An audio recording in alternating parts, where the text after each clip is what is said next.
આજનો ટોપિક મારો અને કદાચ એવા ઘણા બધા લોકોનો મનગમતો ટોપિક બની જશે કે જે લોકો આ ચીટિંગના જમાનામાં અને સંબંધને રમત સમજતા જમાનામાં મારી જેમ રિપેર ઓવર રિપ્લેસમેન્ટમાં માન્યતા રાખે છે. એવા લોકો જે શક્યતાઓ સુધી બદલવાની જગ્યાએ સરખું કરવામાં માને છે. તો આજનો ટોપિક છે કિન્સુગી એટલે કે ગોલ્ડન જ્વેલરી. તો જાપાનમાં એક ટ્રેડિશન છે કે જ્યારે કાચ કે માટીના વાસણો તૂટી જાય તો એ લોકો એમને ફેંકી નથી દેતા. એ લોકો એને સોનું, ચાંદી કે પ્લેટિનમ અથવા તો તેના રંગ જેવા પાવડર અને ગુંદરનું મિશ્રણ કરીને એ વાસણને જોડી દે છે. એ ફેંકી દેવાને બદલે અથવા નવું લાવવાને બદલે એને સરખું કરે છે અને તૂટેલા ભાગને સોનેરી રંગથી હાઇલાઇટ કરે છે.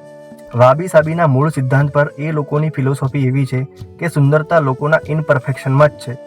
એટલે જ એ લોકો માટી કે કાચના તૂટેલા વાસણને ફેંકી દેવામાં નહીં, પણ એમના અવગુણોને સુધારીને એને વધારે કિંમતી બનાવવામાં માને છે.